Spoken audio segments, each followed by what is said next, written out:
बड़े बड़े स्टार्स को, हमने इंडियन स्टार्स को भी देखा कि वो भी जो है उस पर ग्रूव करें और उस पर डांस करें। कोई रह गया तो मुझे बताएं जिसकी हसरत हो कि हाँ भाई अब ये भी ज़रा कर दें इस पर। हाँ, मैंने पहले भी ये कहीं बोला था कि हम सब बहुत शाहरुख खान के बड़े फ़ैन हैं, तो वो मैंने कहीं पहले भी बोला था और लोगों को ये लगा था कि शायद शाहरुख खान ने बना दी है वीडियो, क्योंकि वो जो न्यूज़ छपी थी वो ये थी कि Ashir and Niall want Shahrukh Khan to share their song. अब लोग सिर्फ Shahrukh Khan share their song पढ़ रहे हैं। मुझे कह रहे हैं मुबारक हो यार, शाहरुख ने वीडियो शेयर की, मैं खुश हो रहा हूँ काम में। तो बिल्कुल इस तरह के हैं, बट बहुत सारे। बट उनकी मैनेजर ने तो किया था, तुम लोग का मैनेजर ने शेयर किया था, तो so it is there somewhere. Shahrukh Khan ने सुन तो लिया होगा। मतलब इतने लोगों ने उस पर अपनी वो बनाई है, रील्स बनाई है, तो कैसे उसे। अच्छा, अभी मैं इनको दोनों को नोट कर ली, मैंने कहा देखो ईद का दिन है तो हमने कितना वक्ता में डाला कि हमने ये ज्वेलरी पहनी है, हमें ऐसी हील्स पहनी है, हमें फलाने डिजाइनर से जाके कपड़े लेने हैं। उसने काली शलवार कमीज पहन लिया नाम से, उसने भी नाम से कुर्ता, जो पहला कुर्ता मिला। जो पहला कुर्ता। ये ईद पे भी तुम लोग का ये इंटरेस्ट होता है, तुम लोग की जान मारते जैसे लड़कियां मारती हैं। उससे बुरे होलियों में होते हैं हम। नहीं, आई थिंक हमारा घर पे सेट पे और प्रमोशंस में और इन चीज़ों में इतना ज़्यादा तैयार करनी पड़ती है इस चीज़ के लिए ना, कि जो घर की एक्टिविटीज़ होती हैं ईद रिलेटेड ही चाहे हो, तो आप कहते हो भाई इधर रिलैक्स चिल करे बंदा। देखो ना, ये वो लड़कों की ईद की तैयारी होती है, फिर लड़कियों की ईद की तैयारी आपको रिमा में नजर आ रही है कि पूरी घर पे मेरी भी अभी। और आपको मजे की बात बताओ, पता नहीं रिमा को लग रहा था कि हमारे ऑफिस में क्या है कि यहाँ पे चूड़ियाँ होंगी, तो मैंने कहा चूड़ियाँ, अगर सिल्वर चूड़ियाँ मिल जाए, मैं सोचूं, मैंने कहा यार न्यूज चैनल पे हम सिल्वर चूड़ियों का स्टॉल लगा के बैठे हैं, सिल्वर चूड़ियां मिलती तो बहुत ही जबरदस्त बात हो जाए। पता नहीं क्या इस लड़की के ज़हन में आता। वैसे आज तो मतलब ऑफ कोर्स शो में तो इतना प्यारा तैयार होके आई हो, वैसे जो घर में जो ईद की तैयारी होती है उस पर भी इतना फोकस करती हो? घर पे जब जाना होता है कजन से मिलने के लिए एवरीथिंग, तब तैयार होती हूँ, वरना फिर पूरा दिन तो मेरा ऐसे ही गुजर रहा होता है। काम वाम इतने ज्यादा होते हैं। आप जो काम करती हो तुम ईद पे? करती हूँ। क्या काम करती हूँ मुझे बताओ? अम्मा के साथ हिस्से बनवाना, लाइक उसके कसाई तो भेज देता है ऐसे ही कुछ भी गोश्त बना के, फिर अम्मा में ये तो असल तो कसाई है, इसको पता, वो तो कुछ भी गोश्त बना दिया।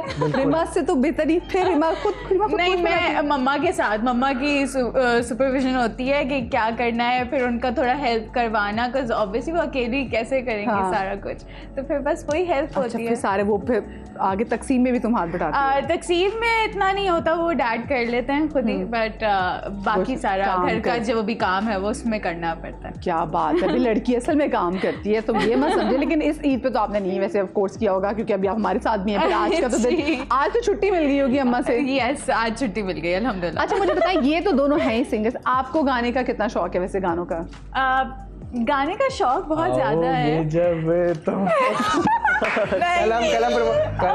कल परसों प्रमोशंस कर रहे थे, तो हमने बोला कि रिमा बहुत प्यारा गाती है, और रिमा वाकई बहुत प्यारा गाती है, लेकिन रिमा ने कुछ 10 इंटरव्यूज में ना एक ही गाना गाया। तुम लोग कौन सा अलग अलग गा रहे थे? हमारे सच में अच्छे दोस्त हैं, पता था कि इसमें इसके सुर लग जाते हैं, तो उन्होंने कहा बजाए कुछ और गाना गाए और हल्की सी हमारी इज्जत ऊपर नीचे हो। ये गाना है ये बहुत, और बहुत अच्छा गाती है। हाँ भाई, बाकी अभी तो मैं बिल्कुल भी सुबह सुबह के वही मूड है मेरा इस वक्त सोने का। नहीं, आप सोए मत, आप हमारे शो मेकअप रूम में, नहीं आवाज का सोने का मूड। मेकअप रूम में ये लड़की चुप ही नहीं कर रही थी, ये माशाल्लाह शी इज वेरी टॉकेटिव। चले जी, मुझे एक छोटी सी ब्रेक लेनी, लेकिन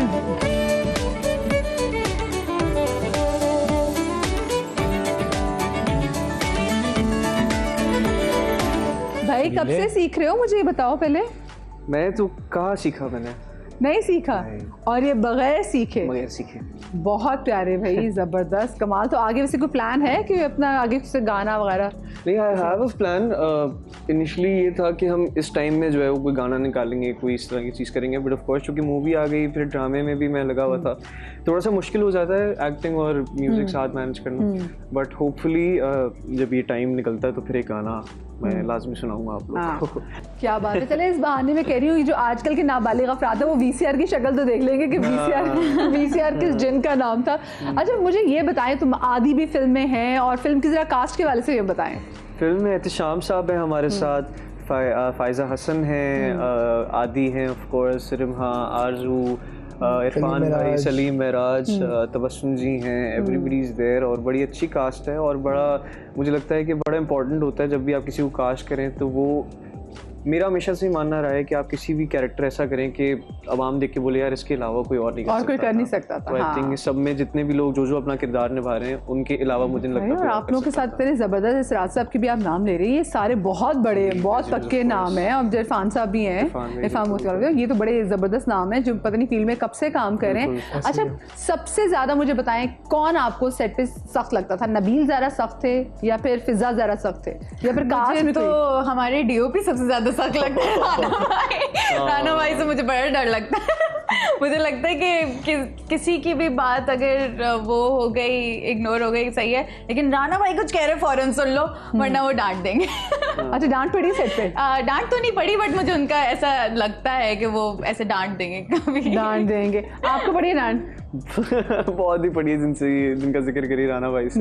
राना भाई एंड टाइम पे ये कह रहे थे मैं तुम्हें याद रहूंगा, मैंने कहा आपको मैं कभी नहीं भूल सकता, जितनी मुझे डांट पड़ी मुझे अब्बा से नहीं पड़ी इतनी। और आशिर डांट नहीं पड़ी? मैं ऐसे काम ही नहीं करता। सीनियर है ना, सीनियर है। नहीं, मेरा पता क्या है, मैं आपको बताता हूँ मेरा एज थोड़ा सा क्या है कि जैसे राना भाई सख्त हैं वाकई।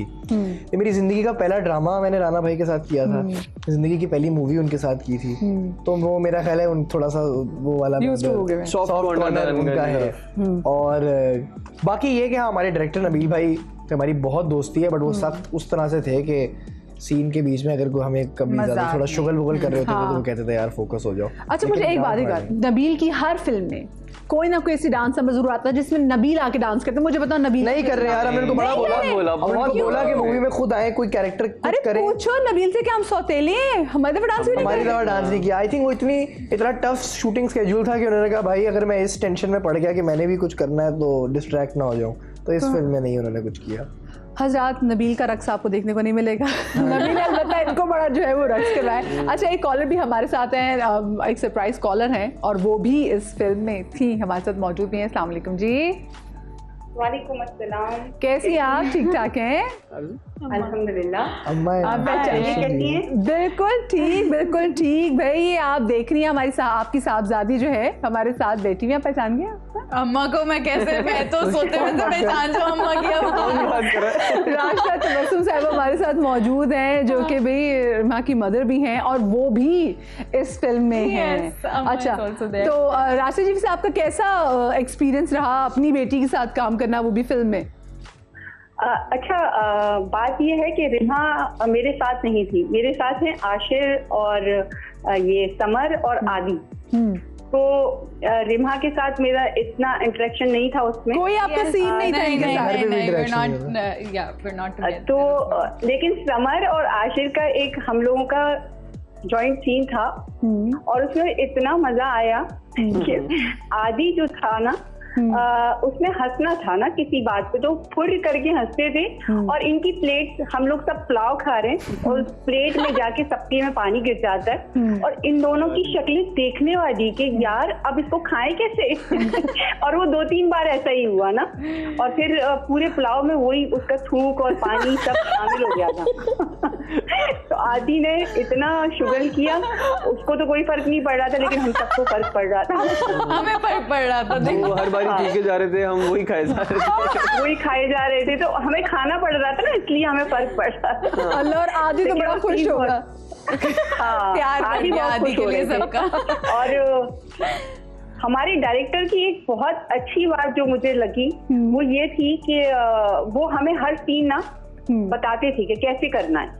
मतलब एक आर्टिस्ट होता है वो अपने हिसाब से कर रहा होता है, लेकिन एक डायरेक्टर को जो चीज चाहिए वो खुद एक्ट करके बताते थे कि ऐसे करो। तो वो मुझे बहुत अच्छा लगा और बहुत अच्छा लगा उस सेट पर काम करना। और भाई ये जोड़ी तो मेरा वैसे भी फेवरेट है, मतलब फिजा और उसके बाद नबील। मुझे बताएं इन दोनों में से टाइम पे बहुत अच्छा है भाई। फिजा इतना ख्याल रखती है अपने आर्टिस्ट का, इतना ख्याल रखती है कि मैं बता नहीं सकती आपको। बहुत अच्छा लगा उनके साथ काम करना।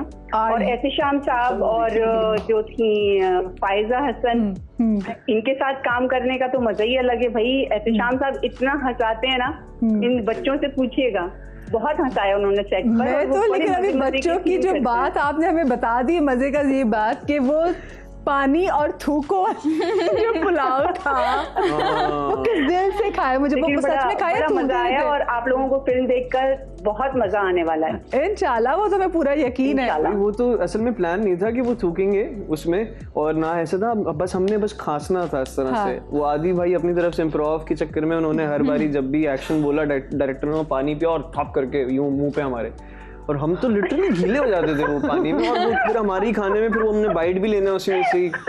तो मैं तो अच्छा, मैंने वो नोटिस किया कि आप लोगों की जो शक्लें बनती थी ना, समर और आशिफ, आप लोगों की जो शक्लें बनती थी कि यार ये क्या किया। जी जी, बस क्या बताएं आपको, क्या क्या सहा हमने उस सीन में। वो कितना कड़वा निवाला था मुझे आज। नहीं, फिर मैंने तो चीट करने लग गया था, मैं उसके बाद खा ही नहीं रहा था पुलाव मुझे, और नहीं बल्कि मुझे याद है कि मैं, हाँ फिर शुक्र है हमारे सोलो हो चुके थे तब तक, तो फिर खाने की जरूरत नहीं थी, तो बस मैं ये कर रहा था एक्टिंग करके हाथ का सजेशन मिल जाए, लेकिन खा नहीं रहा था। हाय, लेकिन खाए तुम लोगों ने। इसलिए मोहब्बत बढ़ गई हम लोग की, एक दूसरे का झूठा खा